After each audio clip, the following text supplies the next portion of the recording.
Здравствуйте. Здравствуйте все. Сегодня я бы хотел поговорить на тему патриотизма.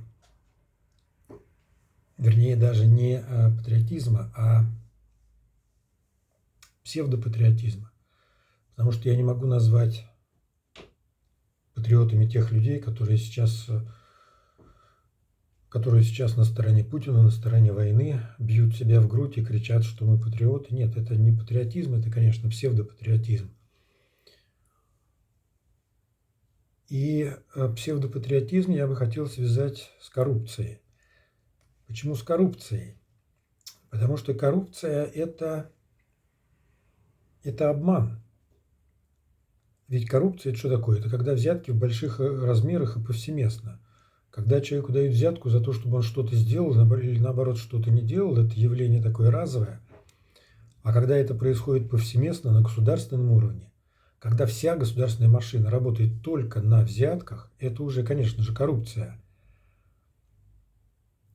И поскольку коррупция – это сплошной обман, то, значит, и это государственная политика. Вот на этой базе очень легко и строится этот самый псевдопатриотизм.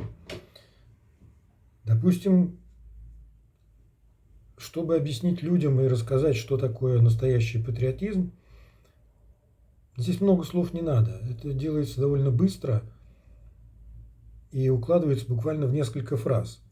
Чтобы хорошо жила страна, чтобы хорошо жили люди в этой стране, для этого нужно развивать экономику и стараться ни с кем уж не воевать. Ну и как основа государственности это должна быть, конечно, не коррупция, а судебная система, хорошо работающая судебная система.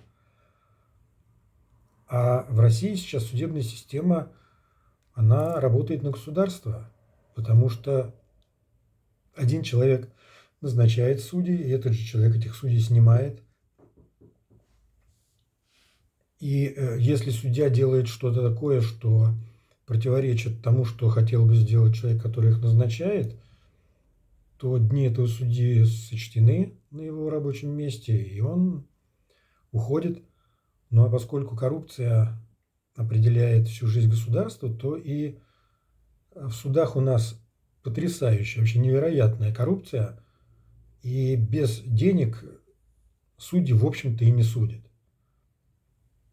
Я могу понять, что они попали, конечно, в такую серьезную ситуацию, что вот или ты делаешь так, или ты не делаешь никак. Здесь очень хороший выход, конечно же, это уйти в отставку, но люди настолько жадны, что они будут брать деньги до последнего.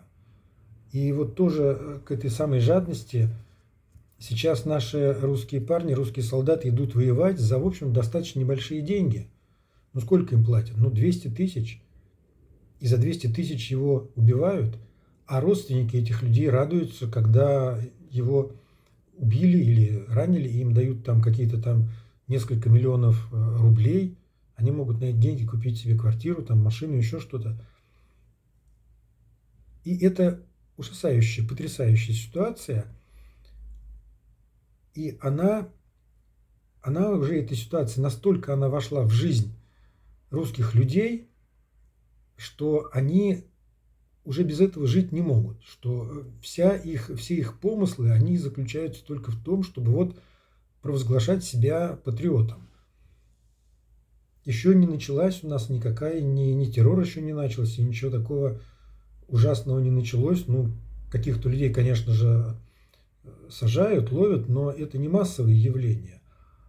А народ, вот тот самый настоящий русский народ, он, я не знаю, там глубинный там или еще какой, он уже на этой волне, он настолько уже поднялся, что вот они начинают обличать всех подряд, кто думает не так, кто думает по-другому. Если человек против войны, значит он изменник Родины. Если человек уехал из России в другую страну, значит он изменник Родины. Если человек, я не знаю, за то, чтобы не убивать других людей, как можно вообще на этого человека, как можно про это вот плохо говорить про этого человека? Я этого не понимаю. Вот, и это, конечно, родилось не вчера, родилось это все не сегодня. Родилось это 100 лет назад, в 1917 году все это началось, когда большевики захватили власть. Вот, случилось это благодаря тому, что Россия ввязалась в Первую мировую войну, вела эту войну очень неудачно, были очень большие поражения на фронте, были довольно большие потери, относительно большие. Эти потери ни в коей мере нельзя сравнивать с потерями во Вторую мировую войну, потому что в Первую мировую войну было убито около миллиона русских солдат, а во Вторую войну никто не знает эту цифру, но сейчас говорят о 40 миллионах погибших. Конечно, 40 не 40, там половина, наверное, мирных жителей, но 20 и даже 10 миллионов – это в 10 раз больше, чем в Первую войну. А войны-то шли одинаково, 4 года, и та война шла, и другая. И вот оттуда началась вот эта вот ужасающая пропаганда. Сначала была ложь о том, что, значит, большевики пришли к власти, чтобы построить равноправное государство, чтобы отобрать деньги у богатых, раздать их бедным. Деньги-то у богатых отобрали, но бедные богаче не стали от этого. Потом говорили о том, что, значит, фабрики рабочим, земля крестьянам. Тоже, конечно же, обманули. И вся пропаганда в то время строилась на том, что вот сейчас мы живем плохо, а вот скоро будем жить хорошо. Как сказал Лукашенко, жить будем плохо, но недолго. Вот так и там говорили. А получилось именно вот по поговорке. Жить стали плохо и недолго. И смертность в России была настолько высокой в то время, что просто тяжело себе представить. Тяжело представить эту ситуацию. Вот до Первой мировой войны в 1913 году население в России было 150-160 миллионов человек. Я сейчас точную цифру не могу назвать. У нас очень тяжело с такими цифрами, но порядок такой. Когда была перепись населения в 1939 году, то Сталин посадил и расстрелял все вот эти комиссии, которые занимались переписью населения, потому что они не смогли насчитать 160 миллионов человек. Насчитали там значительно меньше, там 150, допустим, миллионов. Это значит, что за 20 лет после революции население России не увеличилось. В то время, когда еще население никак не регулировалось, кроме как естественными причинами, население России не увеличилось. Это значит, потери вот за эти 20 лет были порядка нескольких десятков миллионов человек убитыми и, соответственно, не родившимися. Несколько десятков миллионов человек в мирное время.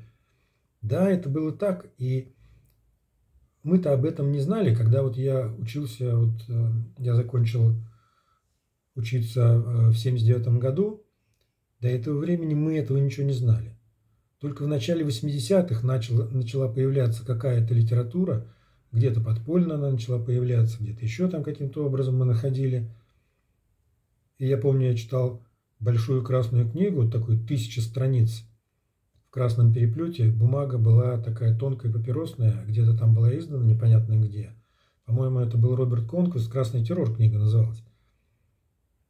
Это было, конечно, откровение. Книга была полностью написана по материалам открытой советской печати. То есть фактически автор собрал советские газеты и просто переписал оттуда к себе в книгу все, что касалось вот этих вот ужасных событий, когда людей убивали, сажали, расстреливали. Он все это собрал вместе, и получилась вообще невероятно ужасная книга. Я, конечно, читал ее, и мне было страшно. Но тогда, это было начало 80-х, тогда я впервые понял, что нас обманывали, довольно серьезно нас обманывали. Обман был глобальный, и ниоткуда нельзя было получить альтернативную информацию. Я только помню, что, не знаю, сколько мне было, 7, 8 лет, может быть, бабушка у меня 910 года рождения, неграмотная, она говорила, я ее когда спрашивал, почему вы в Москву переехали, она говорила, как же, там были ежовые рукавицы. Я не понимал, что ж такое ежовые рукавицы. А потом, конечно же, понял. Она говорила о времени, когда в России правил бал Николай Иванович Ежов, и это время в России называли Ежова рукавицы. А до Ежова был Егода, который, собственно, создал ГУЛАГ. Тоже был, значит, нам не подарок такой человек. Тоже там людей поубивали очень много. А без них, без Ежова, без Егоды был еще и Тамбовский мятеж, который подавили с помощью регулярной армии, бронепоезда и артиллерия, и авиацию применяли. Тухачевский командовал подавлением Антоновского мятежа. Мы об этом тоже ничего не знали. И не знали, и не слышали. И сколько там побили крестьян, и как брали заложников. И вот тогда, вот эта ложь, собственно, родилась тогда. И оттуда она прошла, вот с 17-го года она дошла до конца 80-х, когда началась перестройка. В 80-е годы немного все это поутихло, появилось очень много дополнительной информации, но основа была заложена. Основа в народе была заложена на... И вот уже тогда говорила наша политинформация, наша пропаганда говорила, что русский народ великий, он все переживет. И Сталин говорил: терпение русского народа, мы выиграли в войне, во Второй мировой войне мы победили. Но хотя тот же самый Сталин говорил, что без помощи американцев мы бы в войне не победили, и что такой факт интересный, что 9 мая не был, был государственным праздником, но не был выходным днем там до 60-х годов. Только при Хрущеве 9 мая стал выходным днем, и вот тогда при Хрущеве начался культ победы. А Сталин-то войну считал проигранной. Он не добился тех целей, которых хотел. Он потерял огромное количество народа, огромное количество людей. И все это тоже было скрыто от нас. И голод 46-47 годов тоже был от нас скрыт. Очередной искусственный голод, я не знаю, 3-й, 4-й, какой там Сталин устраивал. Потому что Сталин боялся, что придут фронтовики с фронта и устроят здесь очередную революцию. Поэтому он устроил им голод, чтобы им было не до революции. И тогда пронесло, конечно. Слава Богу, пронесло. Может быть, не слава Богу, может быть, лучше не пронесло. Но вот тогда была заложена основа того, что мы видим в нашем народе сейчас. И культ личности Сталина, вот и тот опыт, который родился в спецслужбах при организации вот этой вот пропаганды, а это совершенно однозначно, что этим занимались спецслужбы, что это под их кураторством все это ведется. Тогда это было все заложено, тогда в русский народ была вложена идея о его величии, что мы все можем, мы все переживем, мы сильнее всех, у нас самое лучшее, у нас все самое лучшее, у нас самое лучшее оружие. И действительно, мы до конца 90-х, вот я, например, до конца 90-х считал, что русский танк Т-34 лучший танк Второй мировой войны. Потом оказалось, что это совсем не так, а фронтовики, которых я еще помню, машиной победы называли, конечно же, Студебекер. По тем временам Студебекер был такая машина, которой мы, не знаю, потом еще через 40 лет, может быть, только сделали какое-то подобие этой машины. Сделали подобие. Хотя в 1946 году был организован научно-исследовательский институт номер 21, единственной задачей которого было копирование американских автомобилей. Они там копировали Студебекер, Dodge 3/4 и Willys. Из Студебекера получился ЗИС-155, недоделанный Студебекер, конечно, но они не могли и двигатель такой сделать, и трансмиссию не смогли сделать, и усилитель рулевой не поставили. Какую-то машину сделали. До этого у нас такой машины не было. Это, по-моему, была 7-тонная машина, и она могла таскать на себе «Катюшу». Вот это вот. Тоже величайшее достижение русской ракетной мысли. Вот. Dodge 3/4 так и не смогли скопировать. Вместо этой машины получился у нас ГАЗ-69. Willys скопировали, сделали ГАЗ-49, но эта машина была настолько неудачной, что она в производство не пошла. Она почти полностью повторяла и внешний, и внутренний вид этого Willys, но ездила очень плохо. ее не было в производстве. ГАЗ-69 и ЗИС-135 пошли в производство, и из них сделали, постепенно из них сделали нормальные машины с отставанием на 50 лет, конечно, но ничего. Так вот, возвращаясь опять к нашей пропаганде и коррупции. Когда идея коммунизма, строительство социализма себя изжила, когда это все закончилось в одночасье, потому что не было что поесть людям. Я все это помню. Я помню, что когда-то, тоже мне было так, лет около 7-8, мы пошли в магазин с матерью, и хлеба нет. Она говорит, сегодня будем без хлеба. Пошли на следующий день, еще там когда-то в магазин купили хлеба, принесли домой, она его разрезала и говорит, что это, говорит, хлеб у нас такой желтый. Наверное, говорит, много туда кукурузной муки добавили. Но это, говорит, ничего. В наше-то время хлеб и еще хуже был. Но она вспоминала, конечно, военные времена. Вот. А если я помню, значит, это было уже начало 60-х.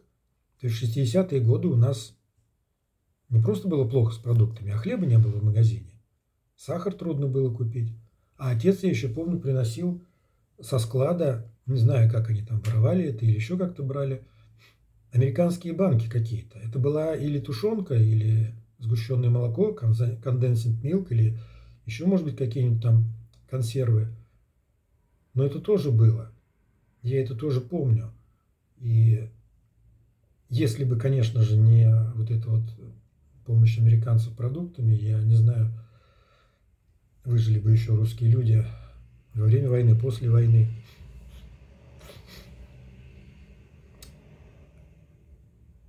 Вот. И когда все эти идеи были закончены и с революцией, с мировой революцией, и с коммунизмом, нужна была новая идея. Какая-то в России. Долго очень ее искали. Вот в начале 90-х, в конце 90-х начали искать, так и не нашли. Потом к власти пришел Путин, и он очень быстро нашел эту идею. Эта идея была очень простая. Это была повсеместная коррупция, повсеместное воровство. И начали-то потихоньку воровать, там 5%, 10%, а потом все больше и больше. И потом уже разворовывали просто все бюджеты. 70% бюджетов разворовывалось. И тот, кто не воровал, того, значит, или удаляли, или убивали. А тот, кто воровал, значит, тот молодец. Эти люди очень хорошо очень обогащались, вписывались в эту среду воровскую. И самое-то главное, что это было на государственном уровне. На любом уровне, на самом высоком уровне. И было точно так же, как и на низком уровне. И вот я сейчас говорил про суды, и невозможно было прийти в суд и завести нормальное дело о взяточничестве. Я уж не говорю про коррупцию. Но вот дал человек взятку, и на него завести дело, но он приходил, точно такую же взятку давал судье, и все, и никакого дела. Прокурору давал взятку, кому угодно. Можно было дать любому. И были специальные люди, вот эти решалы, которые этим занимались. Адвокаты этим занимались, естественно, чтобы решить эти вопросы. И все, и вот так вот все это покатилось. И когда Путин начал строить новую армию, значит, сначала был у нас Сердюков, потом стал Шойгу, и они ему все время докладывали, что, да и ему, и нам всем докладывали, что у нас такая хорошая армия, что у нас все так хорошо, что у нас вот какие-то ракеты там летают, показывали нам мультфильмы какие-то. А оказалось, что летают плохо, летают не туда, и что все деньги-то разворовали. И вот сейчас, когда началась вот эта война несчастная с украинцами, мы видим, в каком ужасающем состоянии находится наша армия. Для начала, значит, потратили все новые танки, потом потратили все не новые танки, а сейчас уже везут на линию фронта танки Т-54 и Т-55. Это же танки конца 50-х, начала 60-х. Я не знаю, могут ли они ездить, эти танки. Ну, наверное, какие-то могут ездить, но в основном их можно использовать только в лучшем случае, как вот закопать его в землю, чтобы он отстреливался от наступающих сил противника. Это уже не танк, это просто орудие артиллерийское. Это говорит о том, что, что нет у нас современного оружия.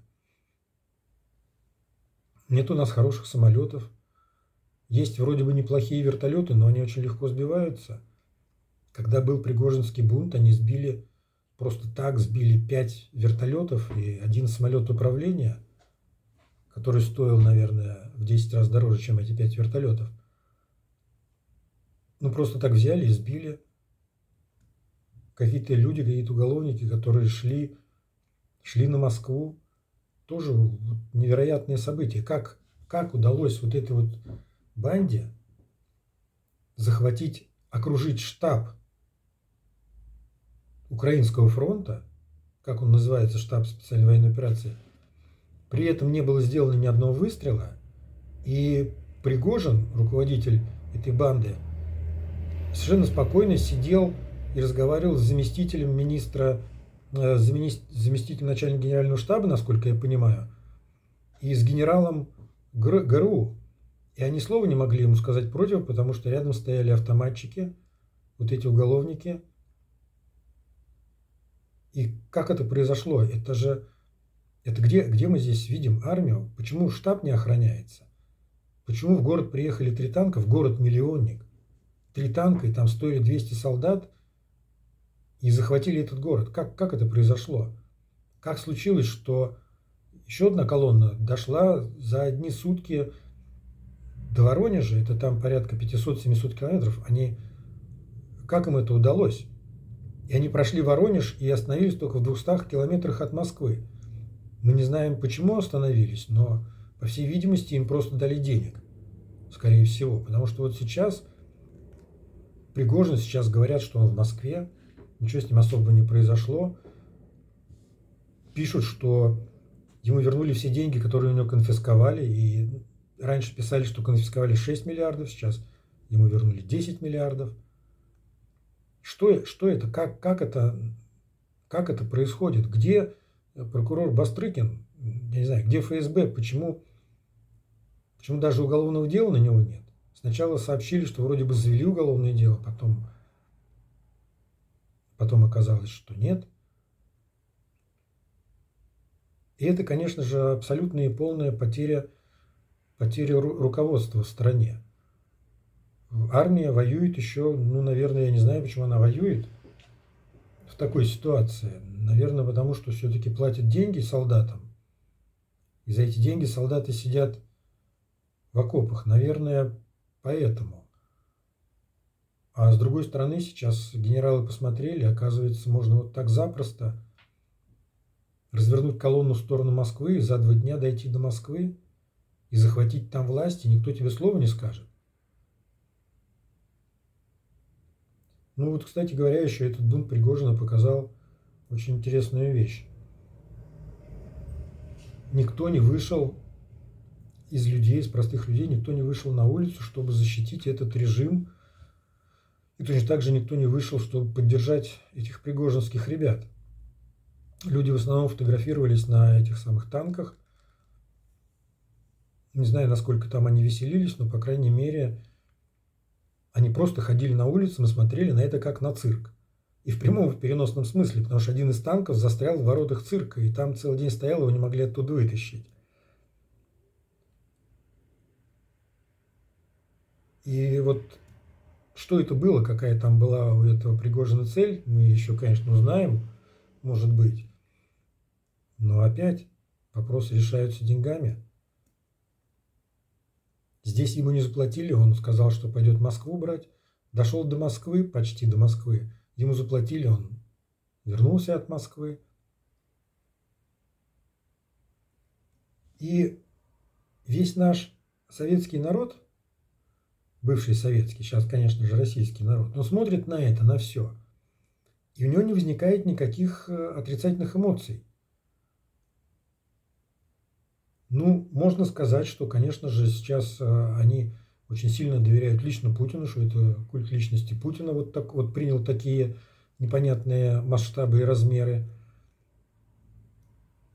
И раз Путин ничего не сказал, значит и мы тоже будем молчать. Если Путин сказал, что пошли бы под танки, что ли, не знаю, вряд ли бы пошли под танки, даже если бы он сказал.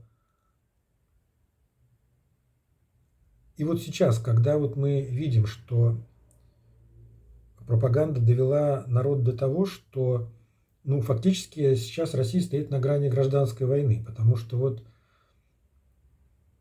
во многих семьях, уже я знаю, у соседей вот эти разногласия, они уже полностью вышли на поверхность. И те, кто против войны, и те, кто за войны, они уже готовы, действительно готовы драться между собой. И это происходит прямо в семьях.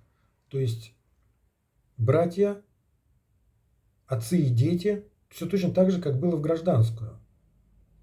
Эти за красных, эти за белых. Семья разделилась пополам. У нас сейчас происходит то же самое. Другое дело, что пока количество тех, кто за Путина, оно значительно больше, чем количество тех, кто против войны. Потому что многие люди, которые не поддались этой пропаганде, у которых есть свое собственное мнение, они уехали из страны, они сейчас живут за границей. Те, кто не смогли уехать, они, конечно, стараются не высказывать свою позицию, но война идет уже 1,5 года, и скоро начнутся большие проблемы просто чисто экономические в стране, потому что денег не хватает, денег скоро будет не хватать. Уже доллар у нас поднялся за последние несколько месяцев в 1,5 раза, на сколько? Процентов на 30, наверное, поднялся месяца за 3. Еще летом он был по 50-60 рублей, сейчас уже за 90. И это первый такой достаточно серьезный сигнал. Дальше будет еще хуже, насколько я понимаю. И вот когда баланс людей, которые за войну и которые против войны, когда он сместится в ту сторону, что людей против войны будет больше, чем тех, кто за войну, тогда уж точно начнется вот это противостояние, вооруженное противостояние между этими людьми. Потому что сейчас есть такие псевдопатриоты, они совершенно упертые, они вообще не хотят слушать никаких возражений против их позиции. Они уверены в том, что украинская армия сама обстреливает своих мирных жителей, убивает, сама стреляет по своим городам, сама разрушила, не знаю, там, Бахмут, Мариуполь. Они уверены в том, что войну начали украинцы, или кто там их начал, НАТО, наверное, я не знаю. То, что мы вторглись на чужую территорию, это они утверждают, что это не чужая территория, это наша территория. Они, конечно же, забыли о том, что Украина, по крайней мере, при Советском Союзе всегда имела свою границу. Они, конечно, забыли и не знали даже, конечно, что в 1991 году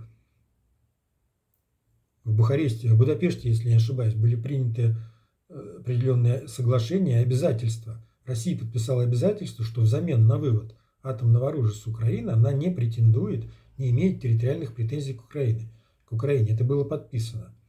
Ну, для Путина все эти бумажки, они ничего не значат, конечно. В первую очередь он забрал себе Крым. Зачем он только его забрал? Зачем он ему нужен, этот Крым? Сейчас вот он старается захватить, ну, всю Украину не получилось, так хотя бы вот этот вот небольшой коридор от Донбасса до Херсона. Небольшую часть Малороссии, ну или большую часть Малороссии. Сейчас они уже захватили эту территорию, теперь будут ее удерживать. Что там удерживать? Там идет такая война, что там все разрушено, там уже живого места не осталось на этой территории. Там стоят сейчас только какие-то вот эти вот оборонительные сооружения, и все напичкано оружием невероятно. И даже если вот сейчас война кончится, эти территории никогда не смогут нормально существовать. Люди все оттуда уехали, жить там никто не сможет и не будет. Это все, это потерянные территории, за что воюет русская армия. Чего они хотят? Крым. Кто сейчас поедет в Крым отдыхать после всего этого? Вот эти вот люди, вот эти чиновники, которые грабят, которые разворовали уже страну, напрочь разворовали и разграбили, которые терроризируют свой народ, они не ездят отдыхать в Крым. Зачем им ездить в Крым? Они в другие места ездят. А кто едет в Крым? Только вот несчастные пенсионеры, которых обманом туда завлекли. Ну, хорошо, раньше можно было хоть проехать по этому мосту, а сейчас уже и по мосту не проехать. Сейчас уже с обеих сторон организовалась такая пробка, что ее невозможно преодолеть за весь день, наверное, я не знаю, там 10-17 километров.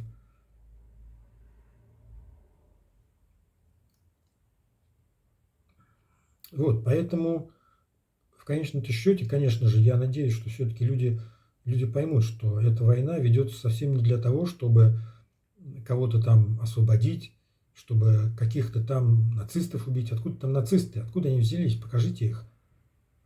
Кто они? Если у человека есть татуировка на спине, то что, он нацист, что ли? Нацист – это совсем другое. Тем более, что фашист. Называть украинских лидеров, и в частности президента украинского, наркоманом, там еще кем-то, конечно, можно называть, но какой здравомыслящий человек в это поверит? Но только распропагандированный, конечно же, русский телезритель. Еще тоже очень интересный момент насчет телевизора. Сейчас ведь идет вот эта пропаганда, она же не только через телевизор идет. Эта пропаганда идет через все возможные средства массовой информации. Это и телевизор, и радио, и газеты, и социальные сети, и мессенджеры, которыми пользуются сейчас.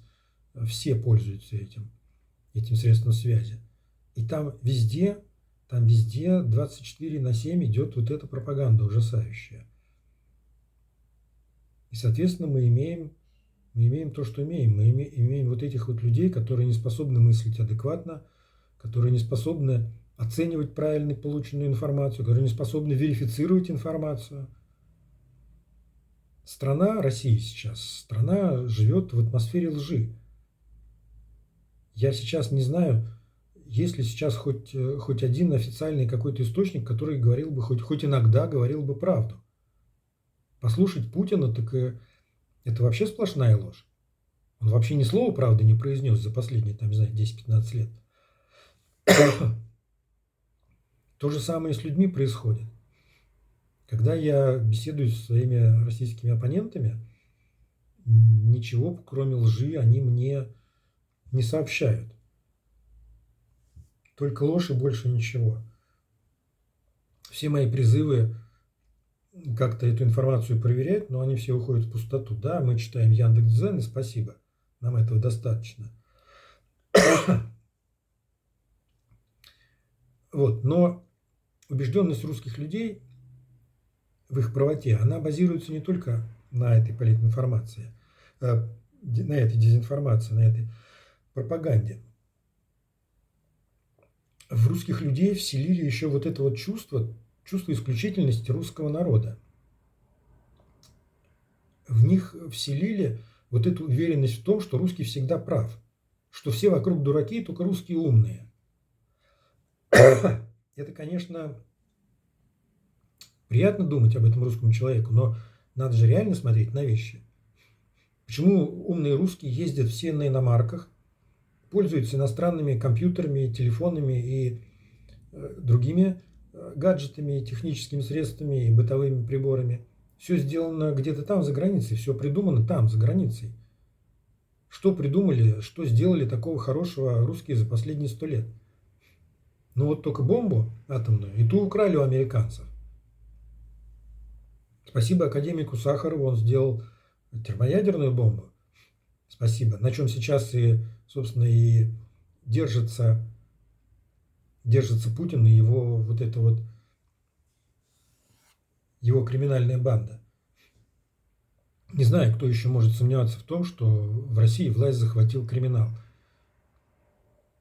Я не могу. Но, может быть, только те люди, которые ничего не читают, ничего не знают и ничего знать не хотят, которые вот только смотрят телевизор, получается, слушают эти вот новости, читают Яндекс.Дзен, ВКонтакте, Одноклассники, наверное, и ничего другого знать не хотят. Чуть-чуть в сторону копните, чуть глубже. Посмотрите, сейчас полно информации. Сейчас обо всем об этом уже написано, все это известно. Если вы боитесь, что вас обманывают, нет, не обманывают. Посмотрите там, посмотрите здесь, сравните. И вы увидите, где правда. Найдете вы в конце концов эту правду. Ну, я уже не говорю о таких простых вещах, как, допустим, кто начал эту войну. Ну, это совсем просто. Совсем просто. Ну, просто задумайтесь. Какие американцы, кого там вынудили? О чем вы говорите? Как можно вынудить другое государство начать войну? Как это можно сделать? Украина была страна, ну, во-первых, Украина в 3 раза по количеству населения меньше, чем Россия, если не в 4. У Украины к началу этой войны 1,5 года назад вообще не было армии как таковой. Была, конечно, армия, но совсем небольшая. И мы же видели, как российская армия совершенно спокойно дошла до Киева, вошли в Киев даже передовые части, как захватили Херсон, как вошли в Сумы и Харьков, почти взяли Харьков, но под Харьковом были серьезные бои, как Мариуполь взяли. Мариуполь защищала совсем немного людей украинских, этих самых, вот этот полк Азов, ну сколько там было, несколько тысяч человек. Так за этот Мариуполь дрались, я не знаю, там месяца 2, наверное, воевали. Пока его не разрушили до основания, ее взять не смогли. А люди воевали, ну вот чем было, тем и воевали, потому что Мариуполь был отрезан от снабжения. Его же фактически никак не снабжали. Чем они там питались, как воевали, для меня загадка. По морю нельзя было подвозить, по берегу тоже нельзя. Ну, летали какие-то вертолеты.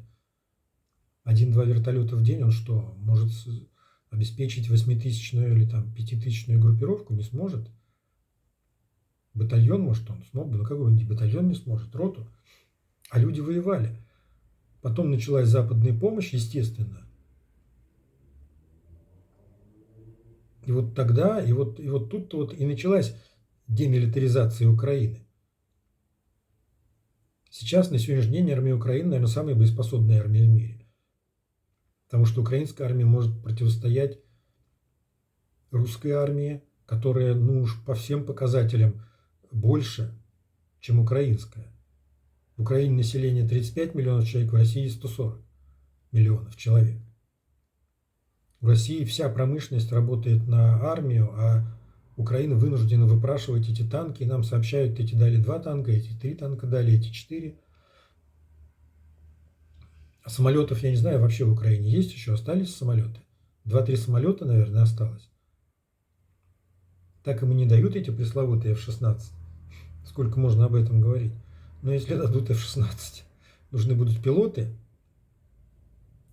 Не знаю, есть ли у них пилоты, но просто если у Украины будет авиация, то тогда, конечно, не разобьют Красную Армию. Сейчас, конечно же, никто не сомневается. У Украины нет дальнобойных ракет. Есть ракеты Storm Shadow, но их не так много, и они не такие дальнобойные. А наши российские ракеты, ну, их запускают из самолетов, из кораблей, и они пролетают всю Украину. И Львов, и Киев, они везде долетают.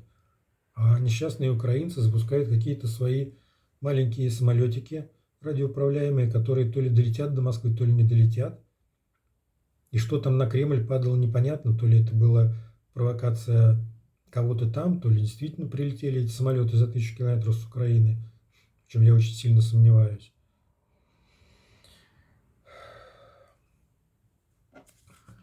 Ну, в общем, я продолжаю надеяться, до сих пор продолжаю надеяться, что у русского народа все-таки глаза откроются, мозг все-таки начнет у них работать, начнут шевелиться хоть какие-то мысли в головах, и не поймут, что случилось, что происходит.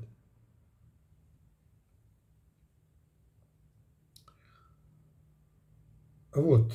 И совсем я сказал не то, что я хотел сказать, но уж извините, что получилось. Я же в основном делаю не для кого-то, а для себя.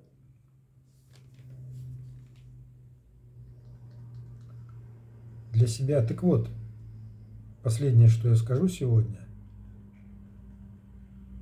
Практически нет сомнений ни у кого, что русская армия на Украине будет разбита. Ну, так или иначе она будет разбита. И если не получится полного военного поражения, то тогда какие-то генералы повернут свои войска, пойдут в Москву, чтобы там, значит, установить свою власть. Это обязательно произойдет. Либо это сделает ФСБ, либо это сделают полевые какие-то наши генералы, потому что у них уже достаточно серьезный опыт ведения войны. В конце концов, они со своими солдатами найдут общий язык. И чтобы прекратить эту войну, они просто поменяют власть. Что будет после смены власти? Вот это вот самый интересный вопрос. Сейчас, конечно, многие очень говорят, что там Россия развалится, еще что-то такое. Никуда она не развалится, кто ее будет разваливать? Ну, захочет какой-то губернатор какой-то самостоятельности. Допустим, Красноярский край, самый большой наш край. И что он скажет? Я теперь буду государство, красноярское государство? Как вы себе это представляете? Кто там будет, что они там будут делать в этом государстве? Сибирская республика у нас будет, а кто будет этой Сибирской республикой руководить? Там у нас несколько десятков образований всевозможных. Нет, я не думаю, что развалится наша страна. Я не думаю, что будут какие-то проблемы с ядерным оружием. Это останется, будет другая власть. Маловероятно, что к власти придут какие-то демократы, но восстанавливать промышленность, восстанавливать страну, конечно же, все равно придется. И если новая власть будет это делать на базе того, что сейчас есть в головах наших людей, то есть вот это вот имперские все эти мысли, что там мы русские, мы лучше всех, ну, на этой базе, конечно, ничего не сделаем, ничего не получится у них. Страна захереет просто за несколько десятков лет, она превратится в Северную Корею, все развалится, ничего не получится. А вот если новая власть займется экономикой, по-нормальному экономикой, если оставят у экономических рычагов вот этих вот людей, которые сейчас руководят, Набиуллин, Силуанов, Мишустин, мне почему-то кажется, что Мишустин достаточно хороший кандидат в президенты, может быть, они его продвинут, то им по-любому придется бороться вот с этой вот, с этой белибердой, которая сейчас в головах русского народа. Потому что если все это там останется у них в головах, то, значит, будет опять война. Будет опять война. Никому эта война не нужна. Я думаю, что тем, кто будет у власти в России, эта война тоже не нужна. Поэтому с этим придется каким-то образом бороться. Культ личности Путина в том виде, в котором он сейчас, ну, он, конечно, закончится с уходом Путина от власти. Либо Путин умрет, либо его убьют. Вряд ли он сам уйдет от власти. Но это закончится. Но с головами людей что-то придется делать. Придется что-то им туда новое вкладывать. А что туда им можно вложить? Вот в Германии после 12 лет правления Гитлера около 30 лет переделывали мышление немецкого народа. Переделали в конце концов. Но ушло 30 лет. В Германии был план Маршалла, серьезный экономический план с большими вложениями. Люди в основном работали. Нужно было работать, зарабатывать деньги, восстанавливать страну. Страна-то была полностью разрушена. И все равно ушло 30 лет на то, чтобы люди начали думать по-другому. А сколько уйдет в России лет, чтобы люди начали в России думать по-другому, чтобы перестали всех называть своими врагами? Всех, абсолютно всех. У нас сейчас, у России сейчас нет друзей. В России нет сейчас друзей и союзников. Кто, Иран, что ли, нам союзник?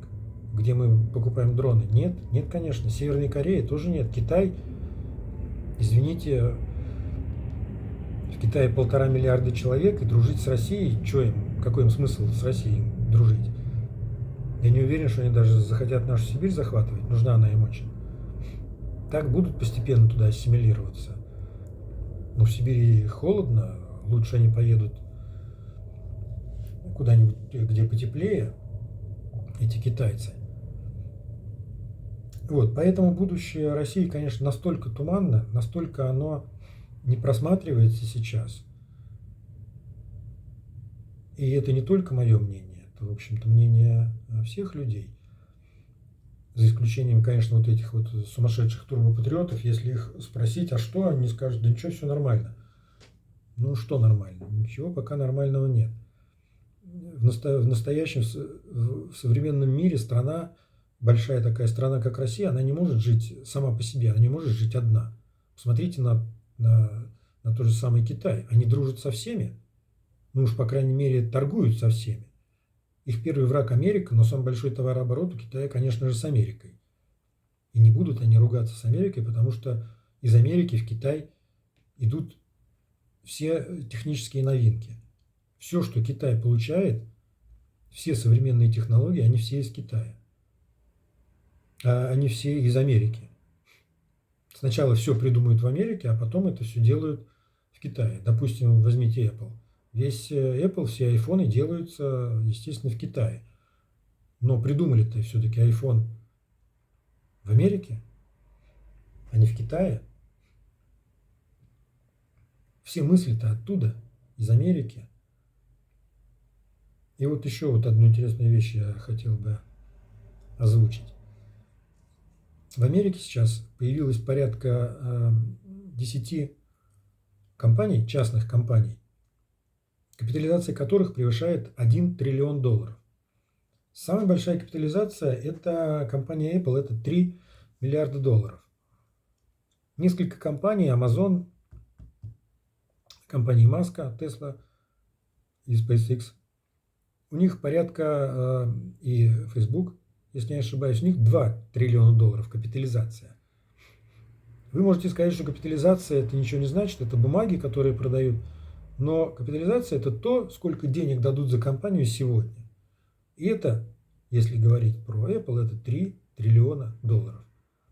А весь валовый продукт России за 2022 год, весь валовый продукт вместе с танками и самолетами, $1,7 триллиона.